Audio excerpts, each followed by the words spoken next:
économique et social appelle à soutenir l'avant-projet de nouvelle constitution. L'institution a tenu ce matin son assemblée plénière. Les conseillers économiques et sociaux sont favorables au projet. Le Premier ministre Daniel Kablan-Duncan est aux États-Unis pour prendre part aux assemblées annuelles du FMI et de la Banque mondiale. Sur place, il a tenu une réunion de coordination avant la cérémonie d'ouverture.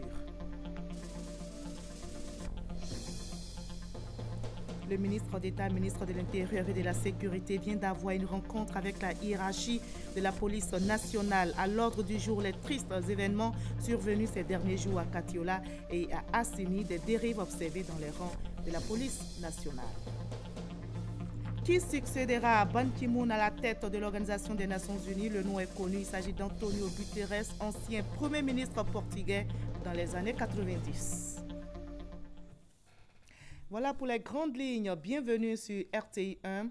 Hier, mercredi 5 octobre, le président de la République, Alassane Ouattara, était devant les députés pour présenter officiellement l'avant-projet de la nouvelle constitution. Les députés ont été invités par le chef de l'État à plancher sur cet avant-projet de constitution, à faire des amendements si possible. Cet avant-projet contient des réformes majeures, entre autres la création d'un poste de vice-président et d'un Sénat. Et justement, à propos de cet avant-projet de nouvelle constitution, je vous livre ce communiqué émanant de l'Assemblée nationale. Monsieur Diawara Mamadou, président de la Commission des affaires générales et institutionnelles, convoque, mesdames et messieurs les députés, membres de la dite commission, à la réunion du vendredi 7 octobre 2016 à 10h au palais de l'Assemblée nationale. L'ordre du jour est ainsi libellé « Examen de l'avant-projet de loi portant Constitution de la République de Côte d'Ivoire ». Et le Conseil économique et social appelle à soutenir, je le disais tantôt, l'avant-projet de cette nouvelle constitution. L'institution a tenu ce matin son assemblée plénière. Les conseillers économiques et sociaux sont favorables au projet, comme nous l'explique Sidonie Davila. Le Conseil économique et social, d'accord pour une nouvelle constitution. Ce jeudi, réunis en séance plénière, les conseillers économiques et sociaux l'ont affirmé. Ils ont également exprimé leur fierté de voir l'histoire de la Côte d'Ivoire s'écrire sur une nouvelle page. J'ai cru devoir vous inviter à la présente rencontre pour apporter notre soutien officiel au président de la République par l'adoption de la déclaration préparée par la commission ad hoc désignée à cet effet. Le soutien de tous les conseillers économiques et sociaux est réaffirmé dans une déclaration faite à la suite de leur séance plénière. Le Conseil économique et social félicite son Excellence Monsieur le Président de la République pour avoir promis et engagé le processus de réalisation de cette réforme. Le Conseil économique et social partage la vision du Président de la République de doter la Côte d'Ivoire d'une nouvelle constitution qui tienne compte de l'évolution du contexte politique et qui est adaptée aux nouveaux enjeux sociaux, politiques et économiques de la nation. Le Conseil économique et social apprécie davantage la large consultation initiée par le Président de la République qui a abouti à l'élaboration d'un projet bien partagé, gage de paix et source de stabilité retrouvée, fondement de prospérité pour notre pays. Le Conseil économique et social invite tous les Ivoiriens à s'approprier cette dynamique consensuelle avec pour seul objectif l'intérêt supérieur de la Côte d'Ivoire. Le Conseil économique et social attire l'attention de tous sur la nécessité d'un débat courtois et apaisé, notamment en ce qui concerne le fond du texte par des propositions constructives. Le Conseil économique et social encourage, accompagne l'ensemble du processus de vote du projet de constitution qui présente des réformes essentielles et novatrices, propulsant la Côte d'Ivoire au rang des grandes nations de ce monde. Lors de l'élaboration de l'avant-projet, les avis, observations et orientations des membres du Conseil économique et social avaient été recueillis par les experts chargés de l'élaboration de la nouvelle constitution. C'était au cours d'une séance de travail le 5 août dernier. Et le président du PDCI RDA, Henri Konan Bédié, invite les députés de son parti à adopter le projet de nouvelle constitution. Il a lancé cet appel à la maison du PDCI à Cocody. Henri Konan Bédié a échangé avec les députés de son parti aujourd'hui. Herman Guivi. 184, c'est le nombre d'articles qui composent le projet de nouvelle constitution présenté ce mercredi par le président de la République Alassane Ouattara à l'Assemblée nationale. 4 jours pour adopter ou non les textes et y apporter des amendements. C'est le temps imparti aux députés pour se prononcer. Dans ce laps de temps, Henri Konan Bédié, président du Parti démocratique de Côte d'Ivoire, a rencontré les députés du parti pour recueillir leurs avis et donner des consignes. J'ai vu avec quelle ferveur vous avez accueilli cet avant-projet. Je souhaite donc que son étude aille rapidement et que vous aboutissiez à votre objectif qui est de tout finir le 11 de ce mois. Vous allez vous-même formuler des amendements, ce qui est normal, car l'Assemblée n'est pas une boîte d'enregistrement. Je tiens à vous informer que une proposition a été faite par moi-même, que vous aurez à examiner. L'idée essentielle ici, c'est surtout qu'il faut déclarer hors la loi ces personnes sont les auteurs des coups d'État, des complots, tout visant par des voies de violence à détruire l'ordre de la légalité constitutionnelle. L'actualité d'aujourd'hui est telle qu'il était normal que la veille du vote, nous recevions des conseils et des orientations du président de notre parti. C'est dans ce cadre-là que le président a rencontré les députés et là maintenant qu'il a donné ses orientations, nous allons partir en salle et nous mettre véritablement au travail. Des députés qui feront leur travail de députés pour que triomphe la volonté du peuple. Notons que ce projet de nouvelle constitution sera soumis au vote en séance plénière mardi prochain.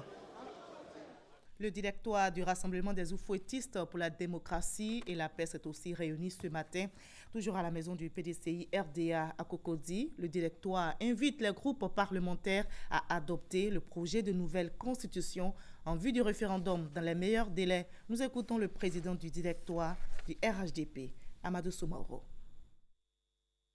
Le mercredi 5 octobre 2016, à l'occasion de la rentrée solennelle de la deuxième session ordinaire de l'Assemblée nationale, le président de la République, son Excellence Alassane Ouattara, a fait une importante adresse à la nation ivoirienne. Il a exposé l'avant-projet de la Constitution ivoirienne qui vise à doter la Côte d'Ivoire, à travers ce nouveau contrat social, d'institutions modernes et fortes en vue de pérenniser la stabilité et la paix dans le pays. Cet avant-projet, soumis aux honorables députés, réaffirme également l'attachement de notre nation aux grands principes et valeurs démocratiques, ainsi qu'à la protection des droits humains. Le RHDP salue cette initiative du président de la République, son Excellence Alassane Ouattara, qui honore ainsi une promesse de campagne à laquelle 83,66% des Ivoiriens ont adhéré. Le RHDP exprime son admiration au président Henri Konan Bédié pour le soutien apporté au chef de l'État à travers sa présence qui confirme son esprit républicain et ses qualités d'homme d'État. Le RHDP félicite l'ensemble des députés pour leur grande mobilisation et pour la qualité de l'accueil réservé au président de la République. Le RHDP félicite particulièrement le président de l'Assemblée nationale, M. Soro Kibafori Guillaume, pour son allocution d'ouverture, ainsi que pour toutes les dispositions prises pour le bon déroulement des travaux. Le RHDP remercie le corps diplomatique et les organisations internationales, témoins privilégiés de cette étape importante de l'histoire de la Côte d'Ivoire. Le RHDP réaffirme son soutien total à l'avant-projet présenté aux honorables députés, car il est en tout point conforme à ses aspirations. Le RHDP exhorte par conséquent les membres des différents groupes parlementaires à adopter le dit projet en vue de permettre la convocation du référendum constitutionnel dans les meilleurs délais. Le RHDP appelle ses militants et sympathisants à la mobilisation populaire pour un vote massif et une victoire écrasante du oui au référendum constitutionnel.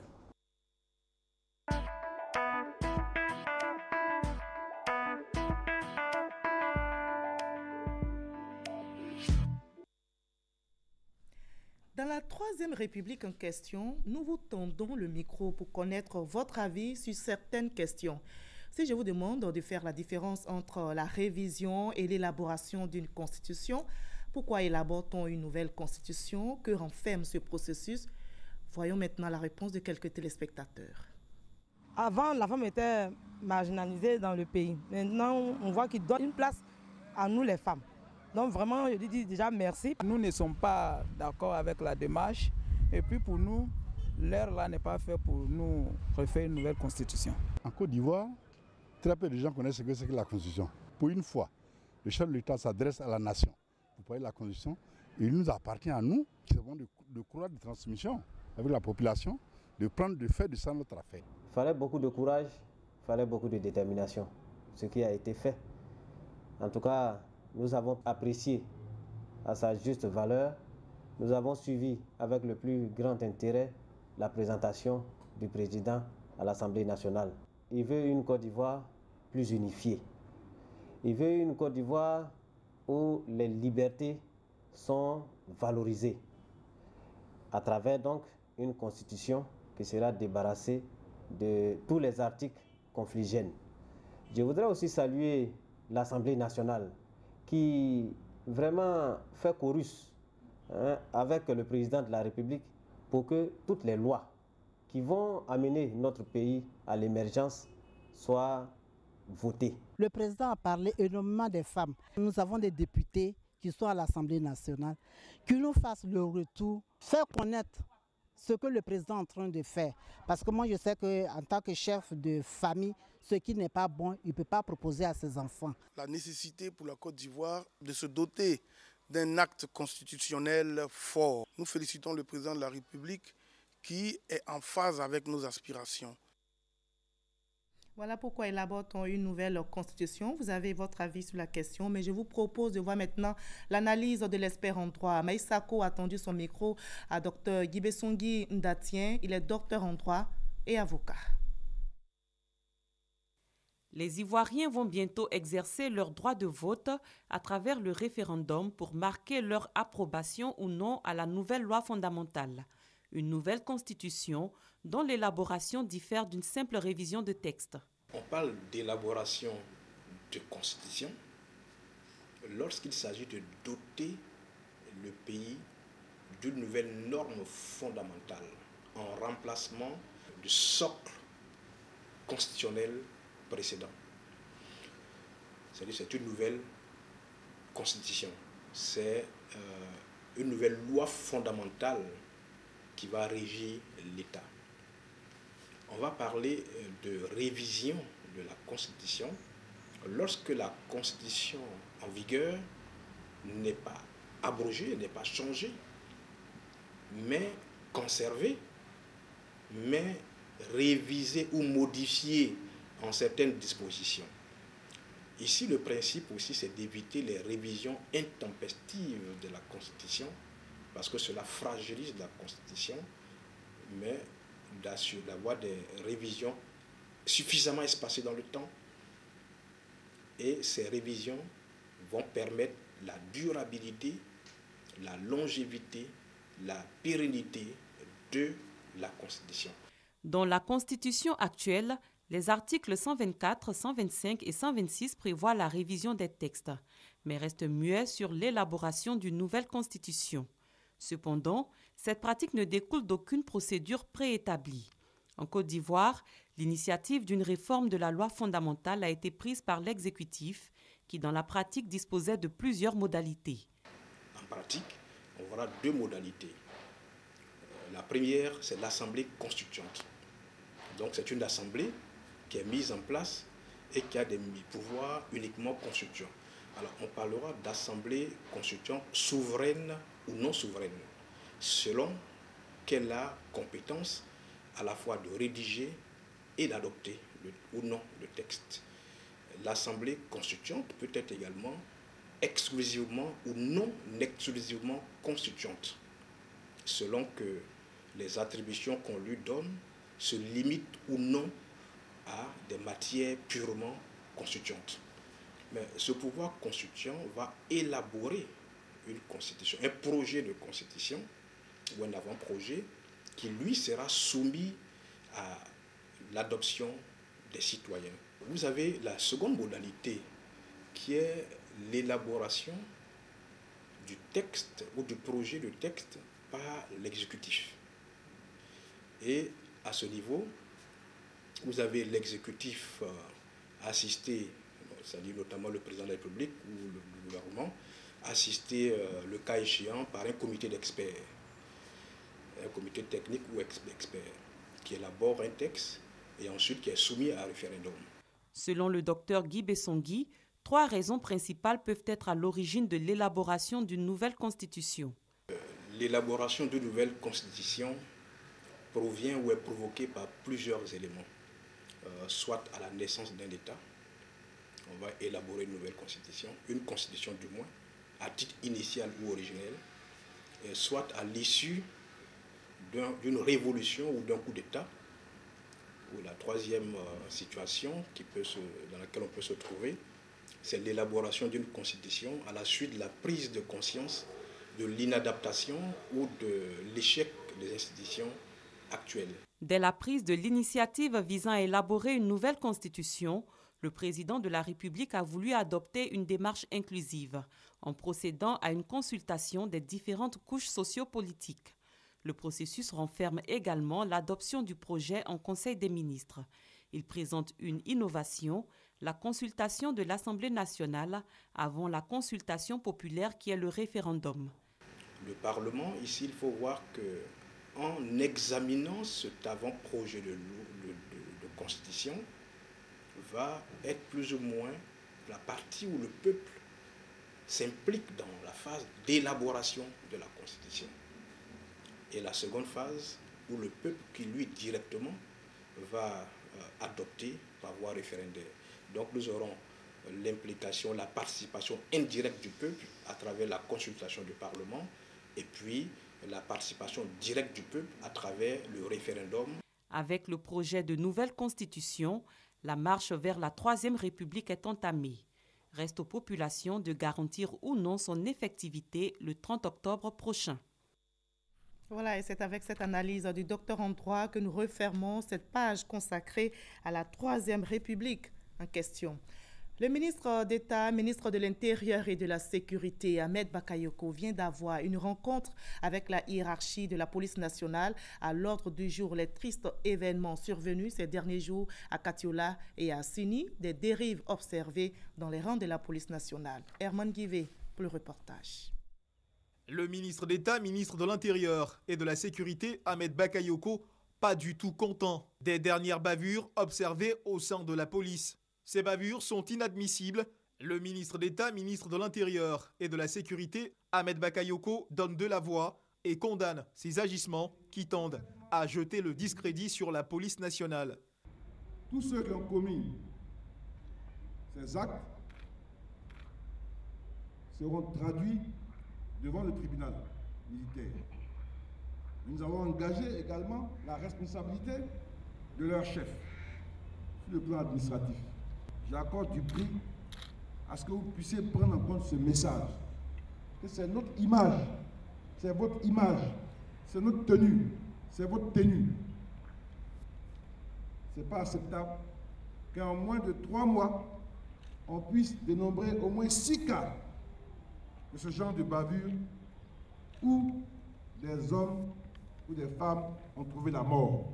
Je ne veux pas passer sous silence des actes qui sont inadmissibles.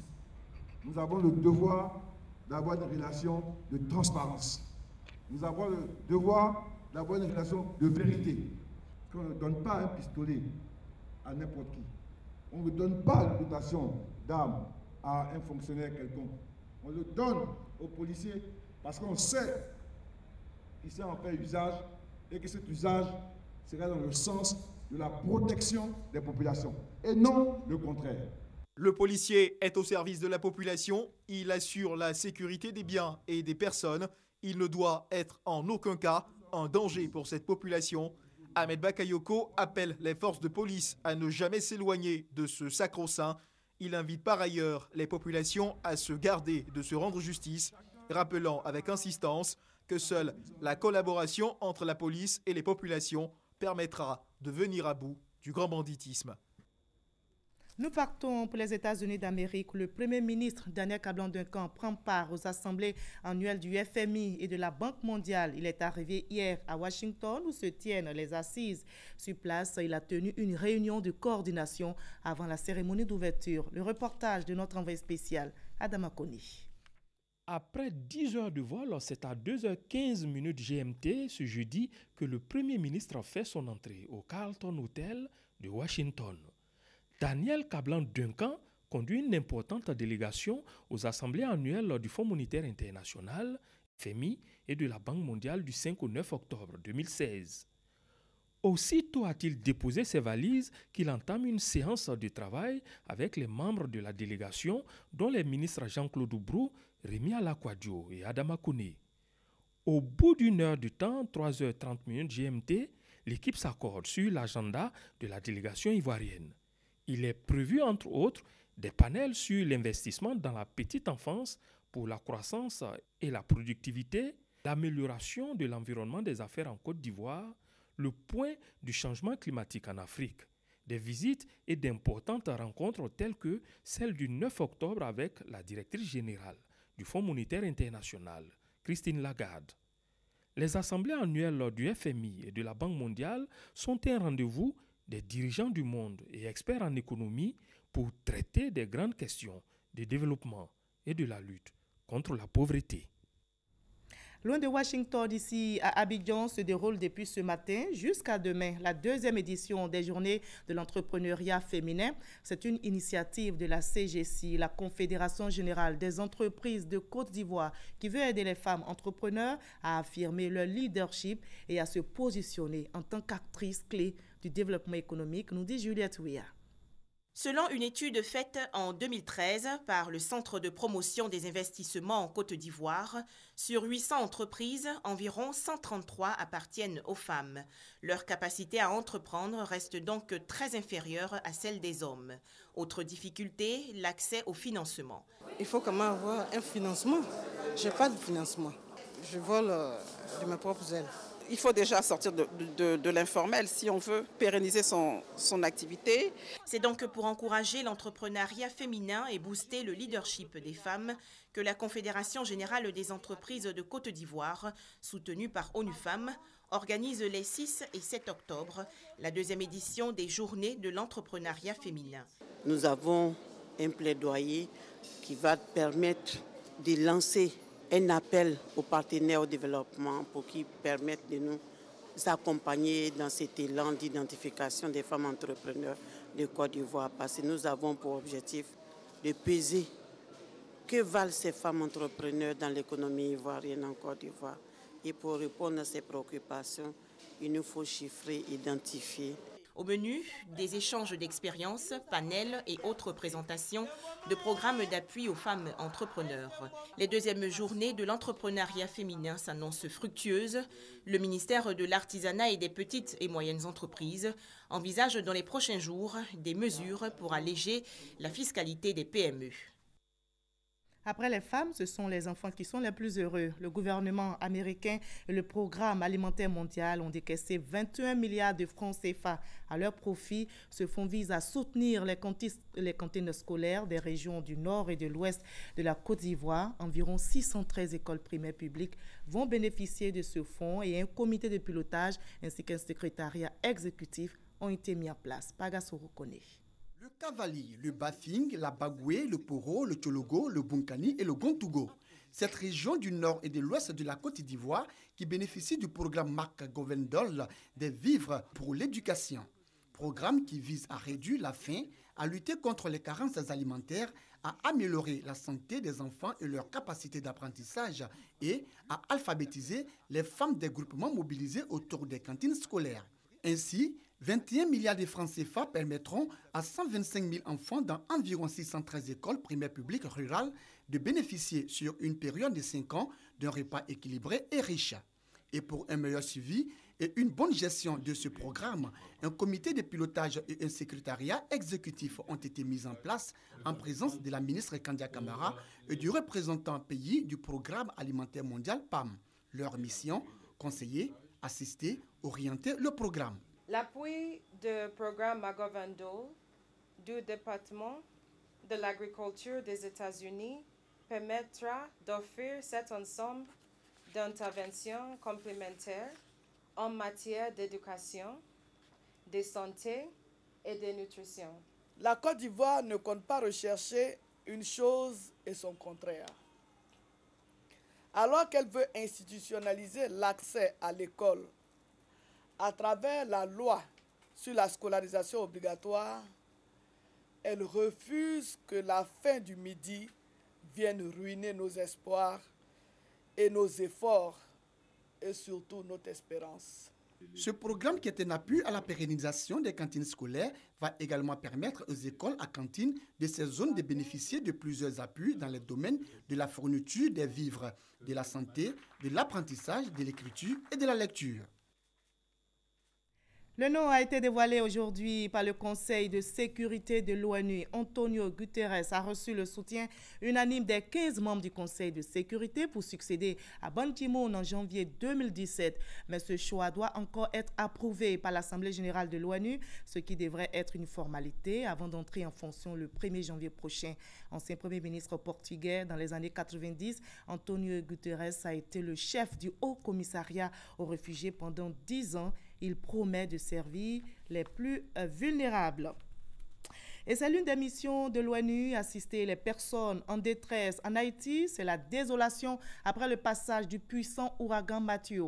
Le bilan s'est alourdi. De 23 morts, il est passé à au moins 130 morts. Les autorités ont donc été obligées de reporter les élections présidentielles et législatives de dimanche. L'ouragan déchaîné avance vers les États-Unis. C'est la course contre la montre donc dans l'État de Floride. L'alerte a été donnée. Plus de 2 millions d'habitants ont été évacués. On va terminer par une nouvelle plus gaie en sport football. Les éléphants affrontent ce samedi les Aigles du Mali pour la première journée des éliminatoires du mondial Russie 2018. Ils sont arrivés aujourd'hui à Boaké où va se dérouler la rencontre. Pagassoro. 12h GMT, le vol spécial transportant les éléphants de Côte d'Ivoire s'immobilise sur le tarmac de l'aéroport international de Boaké. Michel Dussueur et sa bande affrontent ce samedi 8 octobre sous le coup de 18h au stade de la paix de Boaké, les Aigles du Mali. L'entraîneur des éléphants promet un match plaisant. 6 matchs pour que s'ouvre la route de la Russie. Donc, chaque match compte énormément. On a un premier derby ici à Boaké. Bien sûr qu'on a l'ambition de prendre les 3 points pour bien rentrer dans la compétition, même si on sait que le Mali a des arguments à faire valoir. C'est un derby, comme je l'ai dit. Nous, on a aussi un peu une revanche à prendre par rapport à l'image qu'on a laissée sur la deuxième mi-temps contre la Sierra Leone. On a à cœur de montrer un autre visage. Le capitaine des éléphants, lui, promet une victoire en hommage à l'ex-capitaine Yaya Touré qui vient de raccrocher avec la sélection nationale. On est très fiers de son passage en sélection. Depuis combien d'années il a porté à la sélection. On lui dit merci pour tout ce qu'il nous a apporté. C'était le dernier capitaine de la Côte d'Ivoire sur la Coupe d'Afrique. On regrette qu'il ait arrêté sa carrière internationale. Une victoire aussi pour lui souhaiter bonne chance aussi dans son club. L'apport des supporters est souhaité également. On dit que les Maliens sont beaucoup ici. Donc si vous avez mis la honte sur nous, c'est vous. Hein. C'est ce que je peux vous dire. Mais nous, on va faire le maximum. Les Aigles du Mali sont attendus à Bouaké vendredi aux environs de 12h. Reportage réalisé par Kader Sogodogo de RTI Bouaké. Fin de ce 20h. Merci à vous tous de votre aimable attention. À 23h, Ami Koulibaly prendra le relais.